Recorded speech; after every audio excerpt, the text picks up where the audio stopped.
Wakefield, de Nathaniel Hawthorne.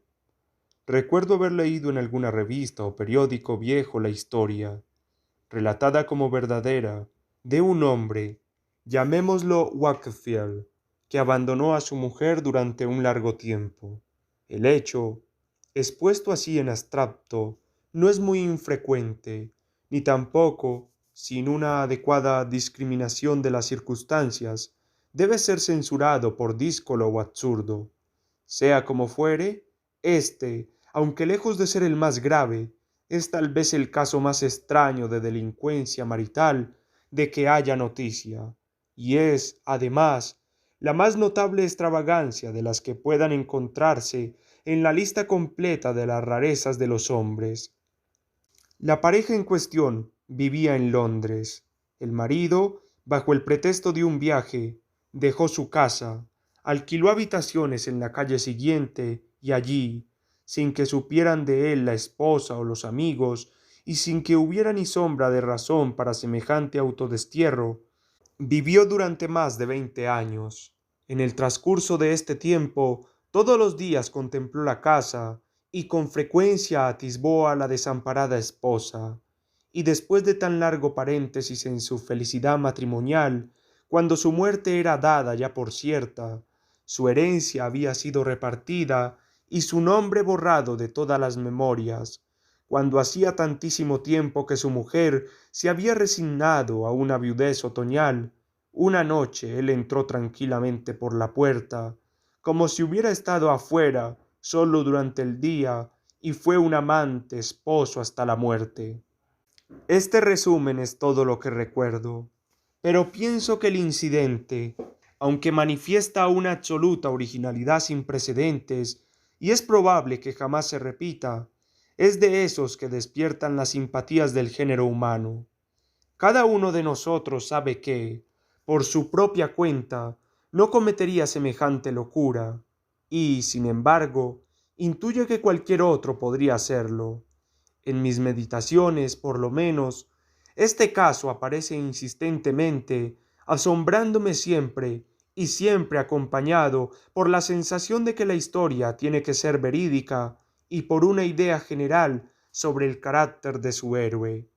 Cuando quiera que un tema afecta la mente de modo tan forzoso, vale la pena destinar algún tiempo para pensar en él. A este respecto, el lector que así lo quiera puede entregarse a sus propias meditaciones. Mas si prefiere divagar en mi compañía a lo largo de estos 20 años del capricho de Wakefield, le doy la bienvenida, confiado en que habrá un sentido latente y una moraleja, así no logremos descubrirlos, trazados pulcramente y condensados en la frase final. El pensamiento posee siempre su eficacia y todo incidente llamativo su enseñanza. ¿Qué clase de hombre era Wakefield? Somos libres de formarnos nuestra propia idea y darle su apellido. En ese entonces se encontraba en el meridiano de la vida. Sus sentimientos conyugales, nunca violentos, se habían ido serenando hasta tomar la forma de un cariño tranquilo y consuetudinario. De todos los maridos, es posible que fuera el más constante, pues una especie de pereza mantenía en reposo a su corazón donde quiera que lo hubiera sentado. Era intelectual, pero no en forma activa. Su mente se perdía en largas y ociosas especulaciones que carecían de propósito o del vigor necesario para alcanzarlo. Sus pensamientos rara vez poseían suficientes ímpetus como para plasmarse en palabras. La imaginación, en el sentido correcto del vocablo, no figuraba entre las dotes de Wakefield. Dueño de un corazón frío, pero no depravado o errabundo, y de una mente jamás afectada por la calentura de ideas turbulentas, ni aturdida por la originalidad. ¿Quién se hubiera imaginado que nuestro amigo habría de ganarse un lugar prominente entre los autores de proezas excéntricas? Si se hubiera preguntado a sus conocidos cuál era el hombre que con seguridad no haría hoy nada digno de recordarse mañana, habrían pensado en Wakefield. Únicamente su esposa del alma podría haber titubeado. Ella, sin haber analizado su carácter, era medio consciente de la existencia de un pasivo egoísmo, anquilosado en su mente inactiva, de una suerte de vanidad, su más incómodo atributo, de cierta tendencia a la astucia, la cual rara vez había producido efectos más positivos que el mantenimiento de secretos triviales que ni valía la pena confesar, y finalmente de lo que ella llamaba algo raro en el buen hombre. Esta última cualidad es indefinible y puede que no exista. Ahora imaginémonos a Wakefield despidiéndose de su mujer. Cae el crepúsculo en un día de octubre. Compone en su equipaje un sobretodo deslustrado, un sombrero cubierto con un hule, botas altas, un paraguas en una mano y un maletín en la otra. Le ha comunicado a la señora de Wakefield que debe partir en el coche nocturno para el campo. De buena gana, ella le preguntaría por la duración y objetivo del viaje, por la fecha probable del regreso, pero, dándole gusto a su inofensivo amor por el misterio, se limita a interrogarlo con la mirada. Él le dice que de ningún modo lo espere en el coche de vuelta y que no se alarme si tarda 3 o 4 días, pero que en todo caso cuente con él para la cena el viernes por la noche. El propio Wakefield, tengámoslo presente, no sospecha lo que se viene. Le ofrece ambas manos. Ella tiende las suyas y recibe el beso de partida a la manera rutinaria de un matrimonio de 10 años. Y parte el señor Wakefield, en plena edad madura, casi resuelto a confundir a su mujer mediante una semana completa de ausencia. Cierra la puerta, pero ella advierte que la entreabre de nuevo y percibe la cara del marido sonriendo a través de la abertura antes de esfumarse en un instante. De momento no le presta atención a este detalle, pero tiempo después, cuando lleva más años de viuda que de esposa, aquella sonrisa vuelve una y otra vez y flota en todos sus recuerdos del semblante de Wakefield. En sus copiosas cavilaciones incorpora la sonrisa original en una multitud de fantasías que la hacen extraña y horrible. Por ejemplo, si se lo imagina en un ataúd, aquel gesto de despedida aparece helado en sus facciones, o si lo sueña en el cielo, su alma bendita ostenta una sonrisa serena y astuta. Empero, gracias a ella, cuando todo el mundo se ha resignado a darlo ya por muerto, ella a veces duda de que de veras sea viuda. Pero quien nos incumbe es su marido. Tenemos que correr tras él por las calles, antes de que pierda la individualidad y se confunda en la gran masa de la vida londinense. En vano lo buscaríamos allí. Por tanto, sigámoslo pisando sus talones hasta que después de dar algunas vueltas y rodeos superfluos, lo tengamos cómodamente instalado al pie de la chimenea en un pequeño alojamiento alquilado de antemano. Nuestro hombre se encuentra en la calle vecina y al final de su viaje. Difícilmente puede agradecerle a la buena suerte el haber llegado allí sin ser visto. Recuerda que en algún momento la muchedumbre lo detuvo precisamente bajo la luz de un farol encendido, que una vez sintió pasos que parecían seguir los suyos, claramente distinguibles entre el multitudinario pisoteo que lo rodeaba, y que luego escuchó una voz que gritaba a lo lejos y le pareció que pronunciaba su nombre. Sin duda alguna, una docena de fisgones lo habían estado espiando y habían corrido a contárselo todo a su mujer. Pobre Wakefield, qué poco sabes de tu propia insignificancia en este mundo inmenso. Ningún ojo mortal fuera del mío te ha seguido las huellas. Acuéstate tranquilo, hombre necio, y en la mañana, si eres sabio, vuelve a tu casa y dile la verdad a la buena señora de Wakefield. No te alejes, ni siquiera por una corta semana, del lugar que ocupas en su casto corazón. Si por un momento te creyera muerto o perdido, o definitivamente separado de ella, para tu desdicha notarías un cambio irreversible en tu fiel esposa. Es peligroso abrir grietas en los afectos humanos, no porque rompan mucho a lo largo y ancho, sino porque se cierran con mucha rapidez. Casi arrepentido de su travesura, o como quiera que se pueda llamar, Wakefield se acuesta temprano, y despertando después de un primer sueño, extiende los brazos en el amplio desierto solitario del desacostumbrado lecho. No, piensa, mientras se arropa en las cobijas, no dormiré otra noche solo. Por la mañana madruga más que de costumbre y se dispone a considerar lo que en realidad quiere hacer. Su modo de pensar es tan desilvanado y vagaroso que ha dado este paso con un propósito en mente, claro está, pero sin ser capaz de definirlo con suficiente nitidez para su propia reflexión. La vaguedad del proyecto y el esfuerzo convulsivo con que se precipita a ejecutarlo son igualmente típicos de una persona débil de carácter. No obstante, Wakefield escudriña sus ideas tan minúsculamente como puede y descubre que está curioso por saber cómo marchan las cosas por su casa. ¿Cómo soportará su mujer ejemplar la viudez de una semana? Y en resumen, ¿cómo se afectará con su ausencia la reducida esfera de criaturas y de acontecimientos en la que él era objeto central? Una morbosa vanidad, por lo tanto, está muy cerca del fondo del asunto. Pero, ¿cómo realizar sus intenciones? No, desde luego, quedándose encerrado en este confortable alojamiento donde, aunque durmió y despertó en la calle siguiente, está efectivamente tan lejos de casa como si hubiera rodado toda la noche en diligencia.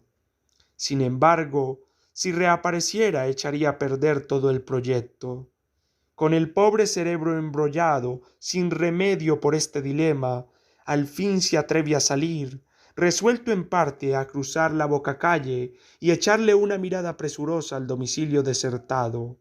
La costumbre, pues en un hombre de costumbres, lo toma de la mano y lo conduce, sin que él se percate en lo más mínimo, hasta su propia puerta, y allí, en el momento decisivo, el roce de su pie contra el peldaño lo hace volver en sí. Wakefield, ¿a dónde vas? En ese preciso instante, su destino viraba en redondo, sin sospechar siquiera en la fatalidad a la que lo condena el primer paso atrás. Parte deprisa, jadeando en una agitación que hasta la fecha nunca había sentido, y apenas si se atreve a mirar atrás desde la esquina lejana. ¿Será que nadie lo ha visto? ¿No armarán un alboroto todos los de la casa? La recatada señora de Wakefield, la avispada sirvienta y el sucio pajecito, persiguiendo por las calles de Londres a su furtivo amo y señor. Escape milagroso. Cobra coraje para detenerse y mirar a la casa, pero lo desconcierta la sensación de un cambio en aquel edificio familiar, igual a las que nos afectan cuando, después de una separación de meses o años, volvemos a ver una colina o un lago o una obra de arte de los cuales éramos viejos amigos. En los casos ordinarios, esta impresión indescriptible se debe a la comparación y al contraste entre nuestros recuerdos imperfectos y la realidad. En Wakefield, la magia de una sola noche ha operado una transformación similar, puesto que en este breve lapso ha padecido un gran cambio moral, aunque él no lo sabe. Antes de marcharse del lugar, alcanza a entrever la figura lejana de su esposa, que pasa por la ventana dirigiendo la cara hacia el extremo de la calle. El marrullero ingenuo parte despavorido, asustado de que sus ojos lo hayan distinguido entre un millar de átomos mortales como él. Contento se le pone el corazón, aunque el cerebro está algo confuso, cuando se ve junto a las brasas de la chimenea en su nuevo aposento. Eso en cuanto al comienzo de este largo capricho. Después de la concepción inicial y de haberse activado el lerdo carácter de este hombre para ponerlo en práctica, todo el asunto sigue un curso natural. Podemos suponerlo, como resultado de profundas reflexiones, comprando una nueva peluca de pelo rojizo y escogiendo diversas prendas del baúl de un ropavejero judío, de un estilo distinto al de su habitual traje marrón. Ya está hecho. Wakefield es otro hombre. Una vez establecido el nuevo sistema, un movimiento retrógrado hacia el antiguo sería casi tan difícil como el paso que lo opuso en esta situación sin paralelo. Además, ahora lo está volviendo testarudo cierto resentimiento del que adolece a veces su carácter, en este caso motivado por la reacción incorrecta que, a su parecer, se ha producido en el corazón de la señora de Wakefield. No piensa regresar hasta que ella no esté medio muerta de miedo. Bueno, ella ha pasado 2 o 3 veces ante sus ojos, con un andar cada vez más agobiado, las mejillas más pálidas y más marcada de ansiedad la frente. A la tercera semana de su desaparición, divisa un heraldo del mal que entra en la casa bajo el perfil de un boticario. Al día siguiente, la aldaba aparece envuelta en trapos que amortigüen el ruido. Al caer la noche, llega el carruaje de un médico y deposita su empelucado y solemne cargamento a la puerta de la casa de Wakefield, de la cual emerge después de una visita de un cuarto de hora, anuncio acaso de un funeral. Mujer querida, irá a morir. A estas alturas, Wakefield se ha excitado hasta provocarse algo así como una efervescencia de los sentimientos, pero se mantiene alejado del lecho de su esposa, justificándose ante su conciencia con el argumento de que no debe ser molestada en semejante coyuntura. Si algo más lo detiene, él no lo sabe. En el transcurso de unas cuantas semanas, ella se va recuperando. Ha pasado la crisis. Su corazón se siente triste, acaso, pero está tranquilo. Y así el hombre regrese tarde o temprano, ya no arderá por él jamás.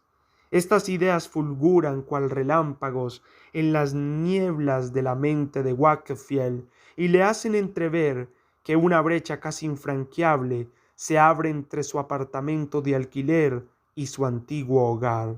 Pero si solo está en la calle del lado, se dice a veces, insensato, está en otro mundo. Hasta ahora él ha aplazado el regreso de un día en particular a otro. En adelante, deja abierta la fecha precisa. Mañana no, probablemente la semana que viene, muy pronto. Pobre hombre. Los muertos tienen casi tantas posibilidades de volver a visitar sus moradas terrestres como el autodesterrado Wakefield. Ojalá yo tuviera que escribir un libro en lugar de un artículo de una docena de páginas. Entonces podría ilustrar cómo una influencia que escapa a nuestro control pone su poderosa mano en cada uno de nuestros actos y cómo urde con sus consecuencias un férreo tejido de necesidad. Wakefield está hechizado. Tenemos que dejarlo que ronde por su casa durante unos 10 años sin cruzar el umbral ni una vez, y que le sea fiel a su mujer con todo el afecto de que es capaz su corazón, mientras él poco a poco se va apagando en el de ella. Hace mucho, debemos subrayarlo, que perdió la noción de singularidad de su conducta. Ahora contemplemos una escena. Entre el gentío de una calle de Londres distinguimos a un hombre entrado en años, con pocos rasgos característicos que atraigan la atención de un transeúnte descuidado, pero cuya figura ostenta, para quienes posean la destreza de leerla, la escritura de un destino poco común. Su frente estrecha y abatida está cubierta de profundas arrugas. Sus pequeños ojos apagados a veces vagan con recelo en derredor, pero más a menudo parecen mirar adentro. Agacha la cabeza y se mueve con un indescriptible sesgo en el andar, como si no quisiera mostrarse de frente entero al mundo.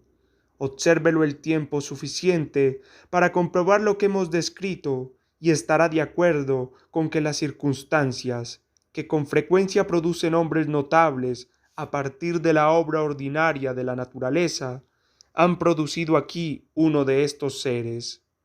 A continuación, dejando que prosiga furtivo por la acera, dirija su mirada en dirección opuesta, por donde una mujer de cierto porte, ya en el declive de la vida, se dirige a la iglesia con un libro de oraciones en la mano. Exhibe el plácido semblante de la viudez establecida.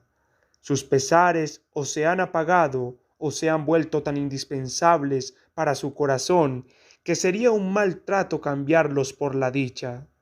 Precisamente cuando el hombre enjuto y la mujer robusta van a cruzarse, se presenta un embotellamiento momentáneo que pone a las dos figuras en contacto directo. Sus manos se tocan, el empuje de la muchedumbre presiona el pecho de ella contra el hombro del otro, se encuentran cara a cara, se miran a los ojos.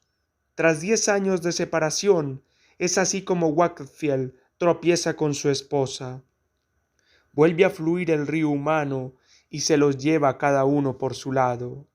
La grave viuda recupera el paso y sigue hacia la iglesia, pero en el atrio se detiene y lanza una mirada atónita a la calle. Sin embargo, pasa al interior mientras va abriendo el libro de oraciones, y el hombre, con el rostro tan descompuesto que en Londres atareado y egoísta se detiene a verlo pasar, huye a sus habitaciones, cierra la puerta con cerrojo y se tira en la cama. Los sentimientos que por años estuvieron latentes se desbordan y le confieren un vigor efímero a su mente endeble. La miserable anomalía de su vida se le revela de golpe, y grita exaltado: «Wakefield, Wakefield, estás loco». Quizás lo estaba. De tal modo debía de haberse amoldado a la singularidad de su situación que, examinándolo con referencia a sus semejantes y a las tareas de la vida, no se podría afirmar que estuviera en su sano juicio. Se las había ingeniado, o más bien, las cosas habían venido a parar en esto, para separarse del mundo, hacerse humo, renunciar a su sitio y privilegios entre los vivos, sin que fuera admitido entre los muertos. La vida de un ermitaño no tiene paralelo con la suya.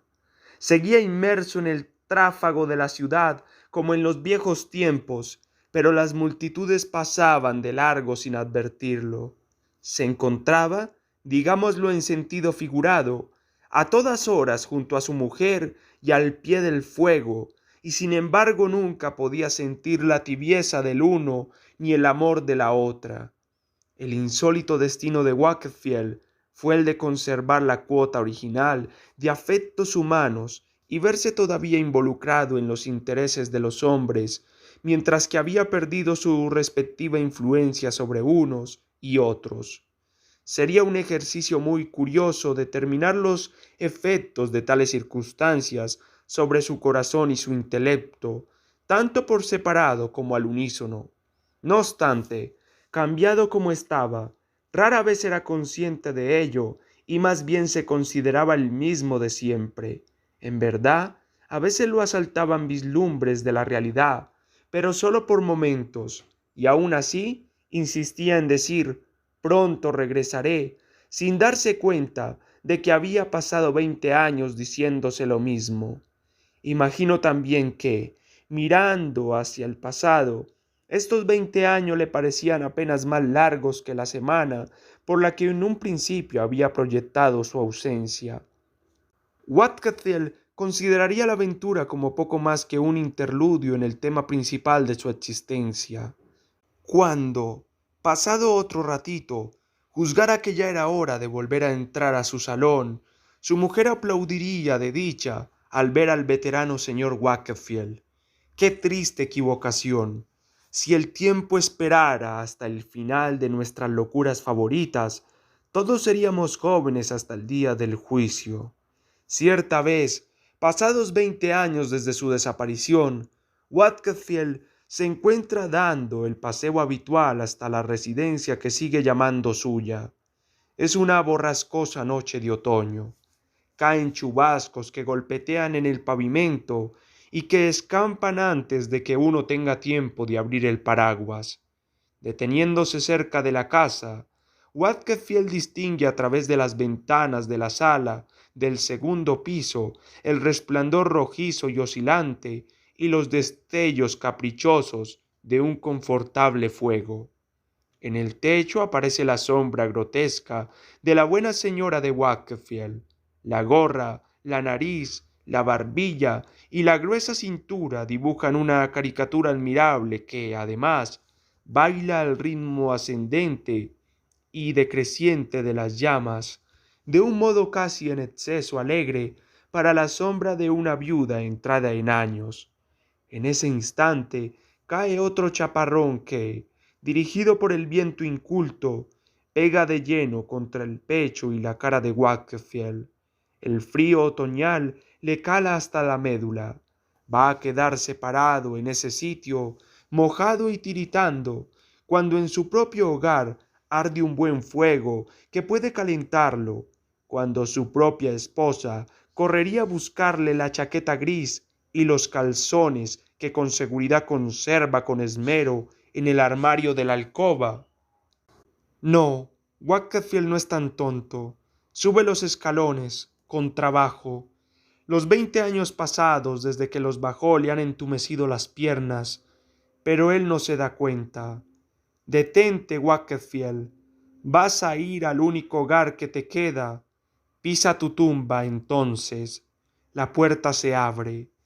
Mientras entra, alcanzamos a echarle una mirada de despedida a su semblante y reconocemos la sonrisa de astucia que fuera precursora de la pequeña broma que desde entonces ha estado jugando a costa de su esposa. Cuán despiadadamente se ha burlado de la pobre mujer. En fin, deseémosle a Wakefield buenas noches. El suceso feliz, suponiendo que lo fuera, solo puede haber ocurrido en un momento impremeditado. No seguiremos a nuestro amigo a través del umbral. Nos ha dejado ya bastante sustento para la reflexión, una porción del cual puede prestar su sabiduría para una moraleja y tomar la forma de una imagen. En la aparente confesión de nuestro mundo misterioso, los individuos se ajustan con tanta perfección a un sistema y los sistemas unos a otros y a un todo, de tal modo que con solo dar un paso a un lado, cualquier hombre se expone al pavoroso riesgo de perder para siempre su lugar. Como Wakefield se puede convertir, por así decirlo, en el paría del universo.